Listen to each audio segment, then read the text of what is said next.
जय हो भोजपुरिया समाज। तो कैसन बानी रहुआ लोग। तो दोस्तों राजा तनी जाई न बहरिया, राजा तू जवान हम लइका, जलेबी, बरसाती, एक से बढ़ के एक गाना सुपर डुपर हिट देने के बाद आप सभी के बीच में कल सुबह आ रहा है राकेश मिश्रा के एक बहुत सी शानदार लोकगीत, जिस गाने का बोल है गुलगुल बदनिया। तो दोस्तों बहुत ही प्यारा गाना आप सभी के बीच में वीडियो सॉन्ग आ रहा है।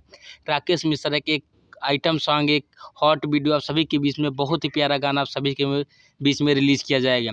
तो दोस्तों आप सभी के बीच में SR के म्यूजिक चैनल के माध्यम से कल सुबह 6:30 पे ये गाना आएगा। देखना ना भूलें इस गानों को, बहुत सारा प्यार और आशीर्वाद दें, गाने को सुपर डुपर हिट बनाएं।